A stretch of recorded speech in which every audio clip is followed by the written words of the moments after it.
கள நிலவரம் என்ன? அதிமுகவில் என்ன நடக்கிறது? திரு எடப்பாடிக்கு எதிர் மனநிலையில் உள்ள எல்லா தலைவர்களும் ஒருங்கிணைந்து ஒரு ஒன்றுபட்ட அதிமுகவை உருவாக்கினால் மட்டுமே இதை காப்பாற்ற முடிகிறது. கடைசி வரையிலும் இதே பிடிவாத தன்மையோடு யாரையும் சேர்க்க மாட்டேன் என்றால் எடப்பாடி இல்லாத அதிமுக விரைவில் உருவாகும்.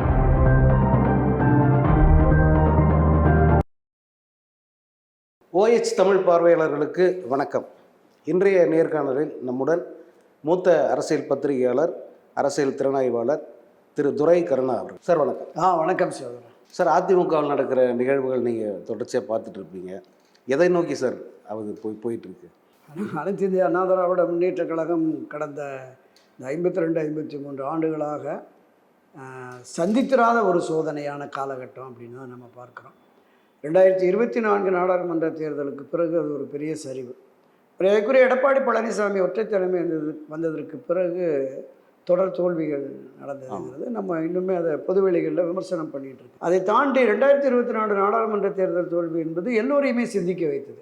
அண்ணா திராவிட முன்னேற்ற கழகத்திலே பயணிக்கிற அனைவருமே கட்சி இனிமேல் ஒரு வலிமை குன்று விட்டது, ஒரு சரிவை சந்தித்து இருக்கிறது. விலகி சென்றவர்கள், விலக்கி வைக்கப்பட்டவர்கள், அதிருப்தியாளர்கள் அனைவரையும் ஒருங்கிணைத்து மீண்டும் இந்த கட்சியை நிறுவிய புரட்சித் தலைவர் எம்ஜிஆர், செல்வி ஜெயலலிதா அந்த ஆளுமை மிக்க தலைவர் காலத்து அதிமுகவை கொண்டு வர வேண்டும் அப்படிங்கிற கருத்தாக்கத்தின் அடிப்படையில் தான் இப்போ கடந்த 6-7 மாதங்களாக அந்த நிகழ்வுகளை நம்ம பார்க்குறோம். கடந்த 2-3 ஆண்டுகளாகவே மரியாதைக்குரிய திருமதி சசிகலா, திரு OPS அவர்கள் ஒன்றிணைவோம், வென்று காட்டுவோம், ஒருங்கிணைவோம் அப்படிங்கிற மாதிரியெல்லாம் சொன்னாங்க. ஒவ்வொரு அறிக்கையிலுமே இதை கடைசியில் ஒன்றிணைவோம், வென்று காட்டுவோம் அப்படின்னு. ஸோ அதற்கான முன்முயற்சியில் தொடர்ந்து ஈடுபட்டார்கள். பலன் இல்லை. மரியாதைக்குரிய திரு எடப்பாடி பழனிசாமி அவர்கள் தொடர்ந்து பிடிவாதமாக விலகி சென்றவர்களை, விலக்கி வைக்கப்பட்டவர்களை ஒருபோதும் நான் சேர்க்க மாட்டேன் அப்படிங்கிறதுல ஒரு பிடிவாதமாக இருந்தார். இப்போ இதுவரையிலையும் டெல்டா மாவட்டம், தென் மாவட்டங்கள், இன்னொன்று முக்குளத்தூரினுங்கிற அடையாளப்படுத்தப்பட்ட அவர்களுடைய கோரிக்கையாக பார்க்கப்பட்டது. இப்போ கொங்கு மண்டலத்திலிருந்தே ஒரு எதிர்ப்பு குரல் கிளம்பி, எதிர்ப்பு குரலுங்கிறத விட கட்சியை ஒருங்கிணைக்கும் குரலாக திரு செங்கோட்டையர் அவர்கள் களம் இறங்கி இருக்கிறாங்க. அவரையுமே உடனடியாக அடுத்த நாளே அவருடைய கட்சி பதவிகள், பொறுப்புகள், அமைப்பு செயலாளர், மாவட்ட செயலாளர் பொறுப்புகள் எடுத்துட்டு அவருடைய ஆதரவு நிலைப்பாட்டில் இருந்தவங்களை தினம் நீக்கிட்டு இருந்தாங்க. ஒன்றிய நகர பொறுப்புகளில் இருந்தவங்க. இதையும் தாண்டி நான் கேள்விப்பட்ட வகையில் ஒரு 2000க்கும் மேற்பட்டோர் செங்கோட்டை என்று ராஜினாமா கடிதம் கொடுத்துருக்காங்களாம். ஒன்றிய செயலாளர், நகர செயலாளர், பேரவை, பாசறை, இளைஞரணி, எம்ஜிஆர் மன்றம், அந்த மாதிரி அமைப்புகளில் கிட்டத்தட்ட ஒரு 18-20 கிளை அமைப்புகள் இருக்குல்ல, பிரிவுகள், அதில் இருக்கிற நிர்வாகிகள் எல்லாருமே பல பேரும் வந்து கொடுத்துருக்காங்க அப்படின்னு சொன்னாங்க. எந்த அளவுக்கு உண்மைங்கிறது நமக்கு போக போக தான் தெரியும். ஸோ இந்த இக்கட்டான சூழலில் பாரதிய ஜனதா கட்சியினுடைய ரோல் என்ன அப்படிங்கிறது தான் நம்ம இதில் இப்போ பிரதானமாக பார்க்க வேண்டியது இருக்கிறது. திரு எடப்பாடியை சந்தித்து ஏற்கனவே திரு அமித்ஷாவுக்கு கட்சி இங்கே அதிமுக வந்து வலுவிழந்திருக்கிறது அவருக்கு மத்திய உளவுத்துறையில் இருக்கார். அதனால் அவருக்கு எல்லா தகவல்களும் நிச்சயமாக தெரிஞ்சிருக்கும். இந்த தகவல்கள் 2021 தெரிஞ்சதுனால தான் அமமுகவுக்கு செல்வாக்கு இருக்கு, அங்கே வந்து ஒரு 15 இடங்களை கொடுங்கன்னு கேட்டார். எடப்பாடி பிடிவாதமாக மறுத்துட்டார். ஸோ அந்த பிடிவாதமாக மறுத்ததனுடைய விளைவு திரும்ப மீண்டும் ஆட்சிக்கு வராத ஒரு சூழல் உருவாயிடுச்சு அப்படின்னு தான் நம்ம பார்க்குறோம். இப்போ இல்லைன்னா 2014, 2016, 2021 புரட்சித் தலைவர் எம்ஜிஆர் எப்படி 77, 80, 84 ஒரு ஆட்சிக்கு வெற்றியை பெற்றாரோ அப்படிப்பட்ட ஒரு வெற்றியை பெறுவதற்கான கூடுதல் வாய்ப்பு இருந்ததாக தான் பேசப்பட்டது. ஆனாலும் அந்த வாய்ப்பை இழந்துட்டாரு அப்படின்னு தான் நம்ம பார்க்குறோம். டெல்டா மாவட்டங்களையும் தென் மாவட்டங்களையும் ஒரு சரிவு, அது ஒரு மிக பெரும் தோல்வியாக இருந்தது. ஏன்னா நமக்கு வட மாவட்டங்கள், கொங்கு மண்டலம், தெற்கு ஒரு 6-7 தொகுதி அவ்வளோதான் கிடைச்சிது.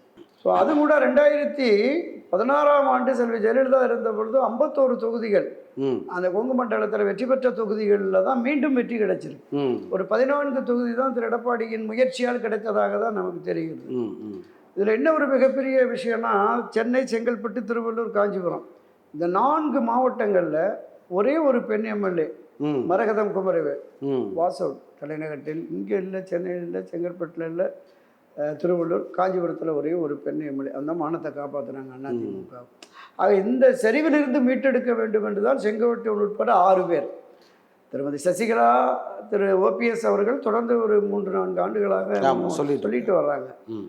ஆனால் உள்ளே இருந்து அமைப்பு செயலாளர் பொறுப்பில் இருந்தவர் அவர் தன்னுடைய சகாக்கள் 6 பேரை அழைச்சி போய் அவர்கிட்ட ஒரு கோரிக்கை வைத்து கூட அந்த கோரிக்கையை ஏற்காதது மட்டுமல்ல, அவர்கள் என்னை சந்தித்ததே பச்சை பொய்ன்னு சொல்லிட்டார். ஆமாம். அப்போ அந்த மூத்தவர்களை எப்படி இவரை நம்பி தலைமை பொறுப்பில் இவர் இருக்கிறார், இவர் நம்பி எப்படி பயணிக்கிறதுங்கிற மாதிரி வந்துச்சு. ஸோ அதனுடைய நீட்சியாக இப்போ பார்க்குறோம். அவரே வெளியில் வந்து ஒருங்கிணையாவிட்டால் கட்சி வெற்றி சாத்தியமில்லை அப்படின்னு சொல்கிறாரு. 10 நாள் கெடு விதிக்கிறாரு. அடுத்த நாளே கட்சி பதவியில் இன்றோ நாளையில் ஒரு 1-2 நாட்களில் கட்சியில் அடிப்படை உறுப்பினர்கள் கூட நீக்கலாம். அதில் அது ஒன்றும் அவர் எடப்பாடி செய்ய மாட்டார்னா நம்ம நம்ப முடியாது. அப்போ இந்த சூழலில் தான் டெல்லி அழைப்பின் பேரில் ஏப்ரல் மாதம் எப்படி திரு எடப்பாடி பழனிசாமி டெல்லி போய் ஒரு ஒப்பந்தத்தை போட்டு வந்தாரோ, அதன் அடிப்படையில் டெல்லி அழைப்பின் பேரில் திரு செங்கோட்டையன் போயிருக்கார். கள நிலவரம் என்ன, அதிமுகவில் என்ன நடக்கிறது, இந்த அதிமுக ஒருங்கிணைப்பதில் இல்லை சிக்கல் என்ன அப்படிங்கிற விஷயங்கள் எல்லாமே திரு அமித்ஷாவோடு பகிர்ந்திருக்கிறார். அதிமுக ஒன்றிணைந்து ஒரு வலிமையான கட்சியாக இருந்தால்தான் கூட்டணிக்கும் பிற கட்சிகள் வரும். ஆமாம். அந்த யதார்த்த நிலையை திரு எடப்பாடி உணரவில்லை அப்படிங்கிற விஷயத்தெல்லாமே சொல்லிட்டு வந்திருக்காங்க. அமித்ஷாவுக்கும் தெரியும். ஆனால் எந்த மாதிரியான வியூகங்களை வகுக்க வேண்டும் அப்படிங்கிற மாதிரி வந்திருக்கு. அப்போ இங்கே திரு எடப்பாடி நான் தான் தலைவன், நான் தான் அதிமுக, மரியாதைக்குரிய புரட்சி திரு எம்ஜிஆர் செல்வி ஜெயலலிதா மாதிரியே ஊராக போக ஆரம்பிச்சிட்டேன். அது ஒரு நான் அறிந்த வகையில் ஒவ்வொரு ஒன்றிய வாரியாக தொகுதி வாரியாக 25 லட்சம் 30 லட்சம் இப்படி பணத்தை செலவு பண்ணி தான் அந்த கூட்டங்களை சேர்க்குறாருங்கிறாங்க. இப்போ எல்லா அரசியல் கட்சியுமே பணம் கொடுத்து தான் கூட்டம் சேர்க்க வேண்டிய ஒரு கட்டாயம் வந்துருச்சு. அது எந்த மாற்று கருத்தும் இல்லை. ஆனால் கட்சியை வலிமை மிக்கதாக்கி பிரிந்து கிடக்கிற ஒரு 3%, 5%, 7% என்று வைத்துக் கொள்ளலாம். அந்த வாக்குகளை நம்மிடம் கொண்டு வருவதற்கு காலமெல்லாம் ரெட்டலிக்கு வாக்களித்தவனை நம்ம பக்கம் கொண்டு வருவதற்கான முயற்சியில் ஈடுபடுங்க அப்படின்னு சொன்னால் முடியவே முடியாது அப்படின்னு பிடிவாதமாக இருக்கிறார். இந்த பிடிவாத தன்மை இந்த 2026 தேர்தல் களத்தில் திராவிட முன்னேற்ற கழகத்தை வீழ்த்த முடியாது அப்படிங்கிற எண்ணமும் உணர்வும் பொது வெளியில் வந்துருச்சு. மக்கள் மத்தியிலையும் வாக்காளர்கள் மத்தியிலையும் வந்துருச்சு. அதிமுகவில் பயணிக்கிறவங்க மத்தியிலையும் வந்துருச்சு. அப்போ வெற்றி பெறும் என்கிற நம்பிக்கை இழந்தால் எப்படி களமாடுவாங்க, எப்படி திமுகவுக்கு எதிராக அவர்கள் தேர்தல் பிரச்சாரம் மேற்கொள்ள வேண்டும். ஸோ 2024 அந்த பின்னடைவு சரிவு என்பது அதுதான் காரணம். இவருடைய அணுகுமுறை, இவருடைய அந்த மெகா கூட்டணியை கட்டமைப்புன்னு பாஜகலேருந்து வெளியில் வந்துட்டு நேர் எதிரடையான எஸ்டிபிஐ தூக்கி தோளில் போட்டுக்கிட்டு நான் வந்து சிறுபான்மை வாக்க பூரா கொண்டு வந்து சேர்த்துருவேன் அப்படின்னு சொல்லி வீணாக போயிட்டார். கடைசி வரைக்கும் எந்த அரசியல் கட்சியும் வரல. கடைசியாக கேப்டனுடைய தேமுதிக வந்து கை கொடுத்துச்சு. அவங்களையும் முதுகில் குத்திட்டு தான் அந்த மாதிரி சொல்லிட்டு இருக்காங்க. அதனால் இந்த போக்கு என்பது அதிமுகவை மீண்டும் பலகீனமாக்கும் அப்படிங்கிற மாதிரி தெரியுது. இதில் எல்லா தலைவர்களுமே திரு எடப்பாடிக்கு எதிர் மனநிலையில் உள்ள எல்லா தலைவர்களும் ஒருங்கிணைந்து ஒரு ஒன்றுபட்ட அதிமுகவை உருவாக்கினால் மட்டுமே இதை காப்பாற்ற முடிகிற இருக்கு. அதற்கான வேலை திட்டத்தை தொடங்குவார்களாங்கிறத நம்ம பொறுத்திருந்து தான் பார்க்கணும். சார், இப்போ பாஜகவுக்கு வந்து இணக்கமான ஒரு கூட்டாளி அப்படின்னு சொன்னால் அது எடப்பாடி பழனிசாமி தலைமையிலான அதிமுக தான். ஆனால் அதிமுகவில் நடக்கிற இந்த விலகல்கள் நீக்கல்கள் இது எல்லாத்துக்கும் ஏதோ ஒரு வகையில் பாஜக காரணமாக இருக்குது. அல்லது அப்படி விலகி போன பிறகு அவங்கள கூப்பிட்டு வந்து அவங்க பேசுகிறாங்க. நாங்கள் இன்னொரு கட்சியோட உட்கட்சி தான் தலையிடுறதில்லன்னு ஒரு பக்கம் சொல்கிறாங்க.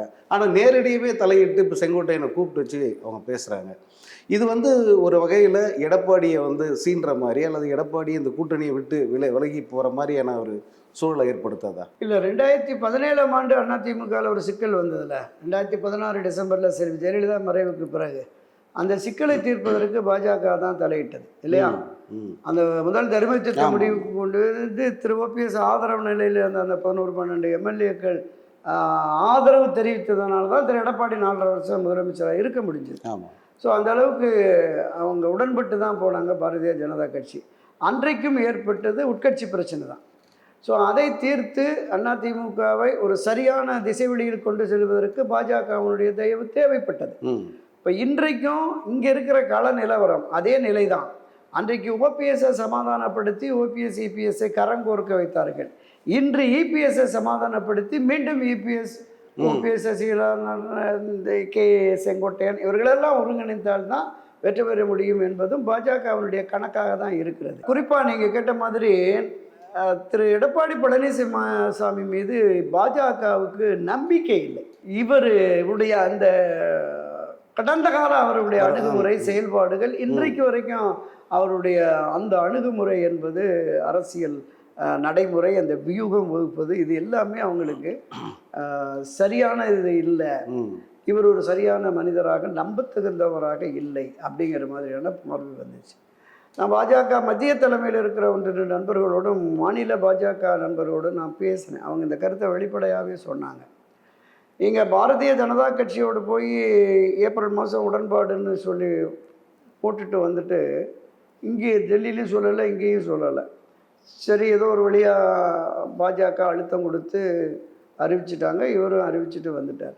அதன் பிறகு என்டிஏ கூட்டணியில் இருக்கிற அந்த கட்சிகளையெல்லாம் அரவணைத்து ஒரு செயல் திட்டத்தை உருவாக்கி திராவிட முன்னேற்ற கழகத்தை வீழ்த்த வேண்டும் என்றால் அதற்கு ஒரு கூட்டமைப்பை உருவாக்கி போராட்டம், ஆர்ப்பாட்டம், மறியல் அப்படின்னு போகணும்ல. எதுவுமே போகல. இங்கே கடந்த கால அரசியலை பார்த்துருக்கலாம். அதிமுக ஆட்சிக்கு வருவதற்காக அதோடு காங்கிரஸ், சிபிஐ, சிபிஎம், பாமக அணி சேரும். ஆட்சிக்கு வந்த 6 மாதம் 1 வருஷத்துல அரசின் திட்டங்கள் சரியில்லை, மக்கள் விரோத போக்குன்னு வெளியில வந்துடுவாங்க. உடனே கலைஞர் கருணாநிதி அப்படியே அவ்வளவு பேரை அள்ளி கொண்டு போய் ஒரு பொது மேடையை உருவாக்கி அவர் ஒரு கூட்டணியை கட்டமைச்சு அங்கங்க ஆர்ப்பாட்டம், மறியல், கூட்டங்கள்னு போட்டுக்கிட்டே இருப்பாங்க. கூட்டணி கட்சிகள் சார்பாகவே போட்டிருப்போம். எந்த அணுகுமுறை திரு எடப்பாடி கடைப்பிடிச்சிருந்த 4.5 வருஷத்துல எதுவுமே இல்லை. குறைந்தபட்சம் அவரோடு இருந்த தேமுதிக வச்சாவது ஒரு கூட்டத்தை நடத்தினாரான்னு இல்லை.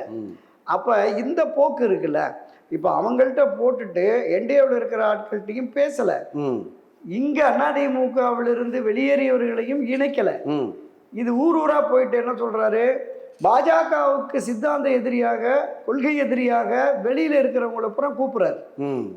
காங்கிரஸுக்கு அழைப்பு கொடுக்குறாரு, கம்யூனிஸ்டுக்கு சிவப்பு கம்பளம் விரிக்கிறாரு, விசிகாவை கூப்பிடுறாரு, தாவேக்காவை கூப்பிடுறாரு. அவங்கெல்லாம் டெக்ளேர் பண்ணிட்டாங்க பாரதிய ஜனதா கட்சியோடு ஒட்டுமுல்லை உறவும் இல்லை, அந்த மதவாத சக்தியோடு நாங்கள் இணைய மாட்டோம்னு சொல்றவங்கள நீங்க அவங்கள கூப்பிட்டீங்கன்னா உங்ககிட்ட இருக்கிற என்டிஏவுடைய தலைமை பொறுப்பு இருக்கிற பாஜக அவங்களை எப்படி நம்பும்? அந்த நிலை தான். அப்ப எடப்பாடி இல்லாத ஒரு அதிமுகவை உருவாக்கலாமோ, அதுதான் இப்ப நடக்குது. செங்கோட்டையன் அதே கொங்கு மண்டலத்துல நீங்க திரு ஓபிஎஸ் சசிகலாவை எடுத்து தலைமை பொறுப்புன்னா அது முக்குலத்தூர் பார்ட்டி, கொங்கு கட்சி முக்குலத்தூர் கட்சின்னு ஆயிடக்கூடாதுங்கிறதுனால இங்கிருந்தே ஒரு அதிருப்தியாளரை இந்த ஒருங்கிணைப்பதற்கான முயற்சியை 8 மாசத்துக்கு முன்னாடியே மேற்கொண்ட இவர் தான் சரியானவருங்கிற மாதிரி. ஏற்கனவே திரு எஸ்பி வேலுமணி அந்த லிஸ்ட்ல இருக்கார், பாஜக ஆதரவு லிஸ்ட்ல இருக்கிறார். அப்போ இப்போதைய சூழலில் திராவிட முன்னேற்ற கழகத்தை வீழ்த்த வேண்டுமானால் வலிமையான அதிமுக வேணும். வலிமையான அதிமுக வேண்டும் என்றால் எடப்பாடி ஒப்புக்கொள்ளணும். ஒப்புக்கொள்ளவில்லை. அப்ப ஒப்புக்கொள்ளாத திரு எடப்பாடி பழனிசாமியை தவிர்த்து ஒரு ஒருங்கிணைந்த அதிமுகவை, அந்த ஒருங்கிணைந்த அதிமுகவோடு அமமுக என்டி அணியில் வந்தாலும் சரி, அல்லது ஒருங்கிணைந்த அதிமுகவோடு டிடிவியின் அமமுக இணைஞ்சிருச்சுன்னா இன்னும் கொஞ்சம் வலிமை மிக்க கட்சி, அந்த ஒரு கட்சியாக அது அமைஞ்சிடும். ஸோ அதற்கான வேலை திட்டத்தை பாஜக தொடங்கி இருக்கிறதோ அதற்கான ஒரு முன்னோட்டமாக தான் செங்கோட்டையன் சந்திப்போம் அப்படின்னு நான் சந்தேகப்படுறேன். ஆனால் எடப்பாடி பழனிசாமி வந்து ரொம்ப உறுதியாக இருக்கார். ஒரு எதிர்ப்புன்னு வந்தால் இம்மிடியட்டாக வந்து அவங்களை விளக்குறதுல தான் அவர் குறியாக இருக்கார், அரவணைக்கிறதுல இல்லை. ஏன்னா அவரை பொறுத்த வரைக்கும் அதிமுகங்கிறது தான் ஒன்று, அது பக்கத்தில் யார் சேர்ந்தாலும் 0 தான் அப்படிங்கிற நினைப்பில் தான் அவர் செயல்படுறாரு. செங்கோட்டையனை வந்து அந்த நினைப்பில் தான் அவர் விலக்கி வச்சதா சொல்கிறாங்க. இப்போது இதுக்கு அவர் ஒத்து வரலன்னு வச்சுக்கோங்க சார், கடைசி வரைக்கும் ஒருங்கிணைப்புக்கு ஒத்து வரல. அதே போல் இருக்கிற தலைவர்கள் எல்லாருமே வந்து எடப்பாடி தலைமையிலான அதிமுக தான் வந்து ஸ்ட்ராங்காக இருக்குது, நாங்கள் எல்லோரும் அவருடைய தலைமையை தான் ஏற்கிறோம் அப்படின்னு தம்பிதுரை உள்ளிட்ட அத்தனை பேரை சொல்லிட்டாங்க. அப்போ அவர் உறுதியாக வந்து இதை சேர்க்க மாட்டவங்க யாரையுமே அப்படின்ற ஒரு நிலைப்பாட்டில் இருந்தால் என்ன சார் நடக்கும்? இல்லை, அதுதான் சொல்ல வரேன். நீங்கள் இந்த அதிமுகவை தோற்றுவித்த புரட்சித் தலைவர் எம்ஜிஆர் ஒரு தொண்டனை கூட இழக்க மாட்டேன். ஆமாம், நம்ம பல பதிவுகளில் சொல்லியிருக்கோம். தமிழ் மகன் ஹுசேன் சொல்லி கட்சியினுடைய அவைத்தலைவராக இருக்கிறாரு. அவர் ஒரு முறை அதை 72 காலகட்டத்தில் அவருக்கும் குமரி பாலனுக்கும் ஒரு பிரச்சனை ஏற்பட்டுருச்சு. அப்போ அவர் என்ன பண்ணிட்டாரு, நான் அதிமுக வந்து விலகுறேன்னு மாலை பத்திரிகையில் தலைப்புச் செய்தி, தமிழ் மகன் ஹுசேன் ராஜினாமா அப்படின்னு சொல்லி.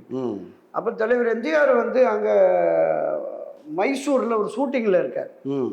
இந்த தகவல் போன உடனே மறுநாள் பத்திரிகைகளில் தலைப்புச் செய்தியை, தம்பி தமிழ் மகன் ஹுசேனை நான் இழக்க மாட்டேன், அன்றைக்கு அதிகாரப்பூர்வ தென்னகம் பத்திரிகையில் ஒரு பக்க செய்தி, இந்த தொண்டர்களால் உருவான கட்சி, இந்த கட்சிக்காக தன்னுடைய வாழ்வாதாரத்தை இழந்து அவர் டிரைவராக இருந்தவர் ம், ம். ஒரு துண்டு சீட்டில் எழுதி கண்டக்டர்கிட்ட கொடுத்துட்டு பாதி வழியிலே இறங்கி போயிட்டார். தலைவரை நீக்கிட்டாங்கன்னு உடனே ம். நாகர்கோவில் சென்னை எக்ஸ்பிரஸில் டிரைவராக இருந்தவர். ஆமாம். மேலூர் பக்கம் இந்த தகவல் கிடைச்ச உடனே வண்டியை நிறுத்திட்டு ஒரு வெள்ளை பேப்பரை வாங்கி எழுதி கொடுத்துட்டு போயிட்டார்.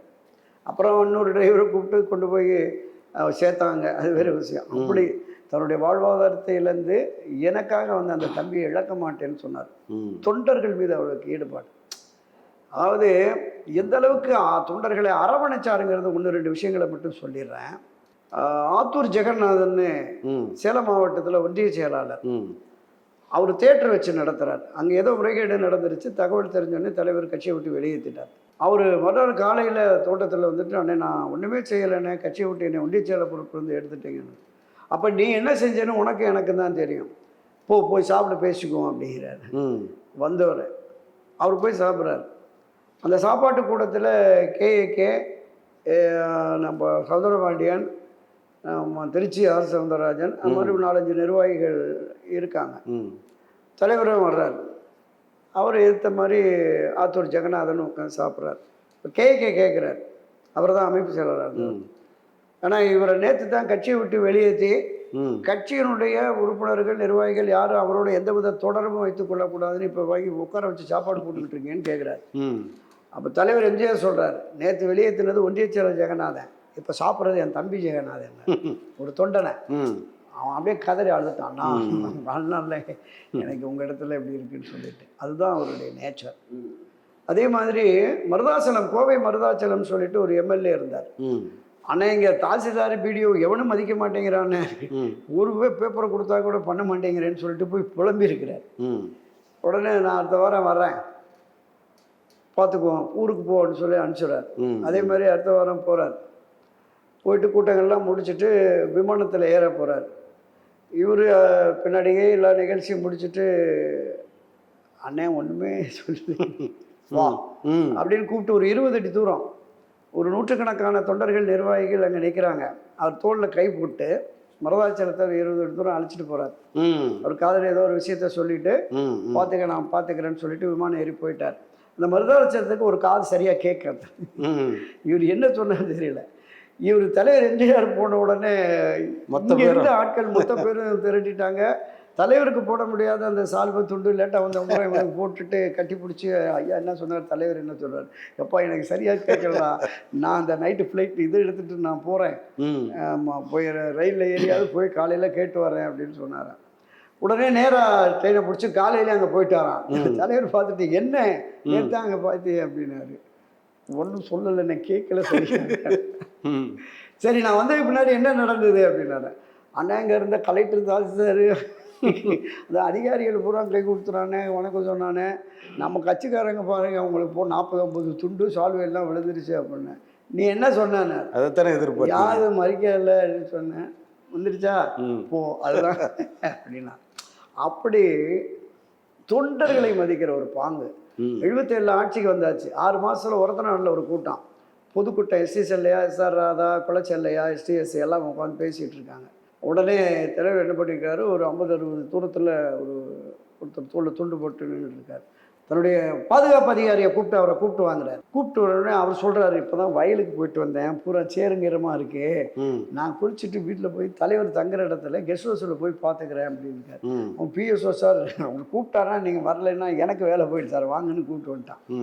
உடனே மேடைக்கு கீழே இருந்துட்டு, ஆனால் வேட்டி சட்டையெல்லாம் அழுக்காரு, வயல்லேருந்து நேராக வந்துட்டேன், அதனால் நீங்கள் ரூமில் வந்து பார்க்க மேலே வா அப்படின்னு. மேலே வந்தோன்னே நாற்காலியை போட்டு உட்கார சொல்லிவிட்டு எல்லாரும் பேசி முடிச்சோடனே தலைவர் பேசுகிறார். இதோ என் மேடையிலே அருகிலே அமர்ந்திருக்கிறாரே ராமசாமி, அவர் தான் 72 இந்த அமைப்பாளர், இந்த பகுதியினுடைய அமைப்பாளர். திமுகவை எதிர்த்து களமாடி தன் சொத்துக்களை விற்று கட்சியை காப்பாற்றினார், அடி உதை சிறை என்று போனவர். இது போன்ற தொண்டர்களின் உழைப்பால் தான் நாங்கள் இன்னைக்கு முதலமைச்சர் அமைச்சர்களாக இருக்கோம் அப்படிங்கிறார். தாரதாரையாக கண்ணீர் விழுகுது. அது வரைக்கும் எவனும் மதிக்காத ராமசாமியை அடுத்த ஒரு ஊருக்குள்ளே போனாலும் எல்லாரும் வணங்க சொல்கிறான், அதிகாரிகள்லாம் பண்ணுறான். அப்படி ஒரு தொண்டனை உயர்ந்த இடத்துக்கு கொண்டு வந்தவர், தொண்டர்களை மதித்தவர். செல்வி ஜெயலலிதா அவர்கள் அப்படி தான், தனக்கு எதிரான நிலைப்பாடு கொண்டு வெளியில் போன ஆட்களை பூரா அரவணைச்சாங்க. ஆமா. ராம வீரப்பன் எவ்வளவு கடுமையாக இருந்தார். அவரெல்லாம் கொண்டு வந்து துணை பொதுச்செயலர் ஆக்குனாங்க. எம்எல்ஏ சீட்டு அவங்க வெற்றி பெற்ற 2 தொகுதியில் ஒரு தொகுதியை அவருக்கு கொடுத்து ஜெயிக்க வச்சு பர்கூர் காங்கேயம் வெற்றி பெற்று அந்த தொகுதியில் அவர் வெற்றி பெற வைத்து அமைச்சரவையில் கொண்டு வந்து சேர்க்குறாங்க. இந்த இருவரும் தலைவர்களுடைய அந்த அணுகுமுறை, அந்த அரவணைப்பு துளி கூட திரு எடப்பாடி பழனிசாமிக்கு இல்லை. இதுதான் வேதனை.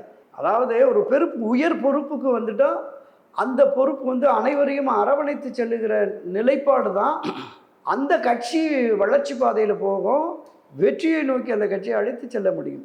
ஸோ இந்த பிடிவாத தன்மை இருந்ததுன்னா நிச்சயமாக கட்சி மீண்டும் நிச்சயம் வெற்றி பெறுவதற்கான வாய்ப்பே இல்லை. அதை தெரிந்தும் திரு எடப்பாடி பழனிசாமி இத்தனை பிடிவாதமாக இருக்கிறார். போகிற கூட்டம் பூரா எனக்கானது, கிட்டத்தட்ட 114 போயிட்டு 108 தொகுதியிலே ஜெயிப்பேங்கிறார். இவங்க 200 தொகுதின்னு சொல்லி போய் பர்ச்சேஸ் பண்ணிட்டு இருக்காங்க திமுக. 210 தொகுதி என்றார் எடப்பாடி. ஆமாம், 210 தொகுதியிலே நான் ஜெயிச்சிருவேன் அப்படிங்கிறார். அப்போ இந்த கனவுகளும் ஆசைகளும் நிர்மூலமாகி போகுங்கிறது அவருக்கு புரியலை. புரிஞ்சும் இருக்காரு. என்னன்னா இப்போ பொதுவெளியில் ஒரு பெரிய சந்தேகம் வந்துருச்சு. மீண்டும் திமுக ஆட்சி கொண்டு வந்து முதலமைச்சராக ஸ்டாலினை உட்கார வச்சுட்டு இவர் எதிர்க்கட்சியோட இருக்குன்னு முடிவு பண்ணிட்டாரு போல. இல்லை, நீங்கள் முன்ன சொன்ன மாதிரி தான் ஏற்கனவே கடந்த பேட்டியில் சொன்னோம்ல, அந்த முடிவுக்கு வந்துட்டாரோங்கிற மாதிரி அந்த பொதுவெளி சந்தேகம் இப்போ கட்சியினர் மத்தியில் வந்துருச்சு. கட்சிக்காரன் பேச தொடங்கிட்டான், என்னப்பா இந்த மாதிரி ஒரு பிடிவாதமாக போயிட்டு இருக்காரு, மீண்டும் அங்கே வந்துடலாமோ அப்படிங்கிற மாதிரி. அப்போ வெளியில் குடும்ப ஆட்சியை எதிர்க்கிறோம், ஸ்டாலினுடைய குடும்ப ஆட்சியை எதிர்க்கிறோம்னு பேசிட்டு தன் குடும்பத்தை காப்பதற்காக, தன் குடும்ப சொத்துக்களை காப்பதற்காக தன் மகன், மருமகன், மைத்துனர், தன்னுடைய சம்பந்தி இவர்கள் மீது வம்பு வழக்கு வந்துவிடக்கூடாது என்பதற்காக கட்சியை பலிகடாக்குகிறாரோ அப்படிங்கிற அந்த விமர்சனம் பொதுவெளி பார்வையும் வந்துருச்சு. இதை தவிர்ப்பதற்கு கட்சியை ஒருங்கிணைக்க வேண்டும். நீங்கள் குறிப்பிட்டது மாதிரி கடைசி வரையிலும் இதே பிடிவாத தன்மையோடு யாரையும் சேர்க்க மாட்டேன் என்றால் எடப்பாடி இல்லாத அதிமுக விரைவில் உருவாகும். எனக்கு என்ன, இந்த அக்டோபர் 17 அதிமுக 53 ஆண்டு முடிஞ்சு ஆண்டு விழா 54வது ஆண்டு விழா வருது. 1972 கட்சி தொடங்கியது, முடிஞ்சிருச்சு. 53 வருஷம் முடிஞ்சு 54ஆம் ஆண்டு, அந்த 54ஆம் ஆண்டு தொடக்க விழாவின் போது ஏதாவது ஒரு மாறுதல், அது ஒரு புரட்சிகரமான மாறுதலாக இருக்கும் என்று நான் நம்புகிறேன். இப்போ இங்கே இவ்வளோ பிரச்சனைகள் இவங்களாலேயே ஏதாவது உருவாகுது. இந்த பிரச்சனைகள்லாம் காரணம் என்னன்னு எல்லாருக்குமே தெரியுது. ஆனால் புதுசாக அன்னைக்கு நயினார் நாகேந்திரன் ஒரு கண்டுபிடிப்பு சொல்லியிருக்காரு. இவ்வளவு பிரச்சனைகளுக்கும் ஒரே காரணம் திமுக தான், அவங்க பண்ண சதியால் தான் இவங்கெல்லாம் சண்டை போட்டுக்கிறாங்க அப்படின்னு சொல்கிறார். திராவிட முன்னேற்ற கழகத்துக்கு எதிராக திரு அண்ணாமலை அவர்கள் களமாடியது போல திரு நயினார் நாகேந்திரன் களமாடவில்லை, எதிர்த்து எதையும் பேசலை அப்படிங்கிறார். இது பாஜகவிலே ஒரு சலசலப்பை உருவாக்குச்சு. திமுகவுக்கு எதிராக இவர் வந்து தீவிரமாக போக மாட்டேங்கிறாரு, ஒரு விதவாதியாக இருக்கிறாரு அப்படின்னு. அதனால ஆகா, அப்போ நம்மளும் திமுகவை அடிக்கணும், அதனால் வேற ஒன்றும் ஆயுதம் கிடைக்கல அப்படின்ட்டு உடனே அதிமுகவை சிதைக்கிறது. திமுக எப்படிங்க இதில் புதுசு பண்ண முடியும்? நான் என்ன சொல்கிறேன், பாரதிய ஜனதா கட்சியின் தலையீடு என்பது வெளிப்படையாக தெரிகிறது. திமுக தலையீடு ரகசியமாக தூண்டி விட்டா இந்த அதிமுகவினுடைய நிறுவன உறுப்பினர் திரு செங்கோட்டையன் அவரை எந்த விதத்திலையும் தூண்டி விட்டு பண்ண முடியாது. திரு ஓபிஎஸ் சந்தித்தது மரியாதை நிமித்தமாக, உடல்நலம் விசாரிக்க, அவருடைய அண்ணன் முத்து மரணத்திற்காக விசாரிக்க அப்படின்னு சொல்லிட்டார். காலமெல்லாம் அண்ணா திராவிட முன்னேற்ற கழகத்தினுடைய நிர்வாகிகளும் தொண்டர்களும் திமுக எதிர்ப்புல இன்னும் தீவிரமா இருக்கிறான். 72 திராவிட முன்னேற்ற கழகத்தை அரசியலிருந்தும் ஆட்சி அதிகாரத்திலிருந்தும் அப்புறப்படுத்த வேண்டும் என்பதே பிரதான நோக்கம்னு தான் புரட்சியாளர் எம்ஜிஆர் கட்சியை தொடங்கினார். அன்றைய தினம் திமுக அதிமுக இருதுருவ அரசியல், மிக கடுமையான போட்டி. செல்வி ஜெயலலிதா அரசியலுக்கு வந்ததுக்கு பிறகு அந்த இருதுருவ அரசியல் வன்ம அரசியல், எதிர்கட்சியை எதிரி கட்சியாக பாவித்து இருந்தாங்க. அந்த கலன்று கொண்டிருக்கிற அந்த திமுக எதிர்ப்புணர்வு இன்னும் இருக்கு. திரு எடப்பாடி காலத்துக்குள்ள கொஞ்சம் குறைஞ்சிருச்சு, கொஞ்சம் அந்த வீரியம் குறைஞ்சிருச்சு, அது நமக்கு தெரியுது. திமுக அதிமுக எம்எல்ஏக்களிடம், மாவட்ட செயலாளர்கள், நிர்வாகிகளிடம் ஒரு மாதிரியான உடன்பாடான போக்கு, பிசினஸ். பல மாவட்ட செயலாளர்லாம் திமுக அமைச்சர்களுடன் தொடர்பு இருக்கிற நமக்கு செய்திகள் வருகிறது. தலைநகர் சென்னையிலேயே பல மாவட்ட செயலாளர்கள், தலைநகர் சென்னையில் உள்ள மாண்புமிகு அமைச்சர் PK சேகர் பாபுவோட தொடர்பு இருக்கிறாங்க, பல பகுதி வட்ட செயலாளர்கள் கூட இருக்கிறாங்க அப்படின்னு வருது. நமக்கு உண்மைத்தன்மை தெரியாது, ஆனாக ஊடகங்கள்ல இணக்கமான வலைத்தளங்கள்ல இருக்கு. ஆனாலும் கூட திமுகவினுடைய தூண்டுதலினால் அதிமுக இந்த மாதிரியான பிரச்சனை வந்துச்சு அப்படிங்கிறது நிச்சயமாக அது ஒரு அபத்தமான குற்றச்சாட்டாக தான் நான் பார்க்குறேன். இந்த வீடியோ உங்களுக்கு பிடிச்சிருந்தா லைக் பண்ணுங்க, ஷேர் பண்ணுங்க, கமெண்ட் பண்ணுங்க. மறக்காம OH தமிழ் சேனலுக்கு சப்ஸ்கிரைப் பண்ணுங்க.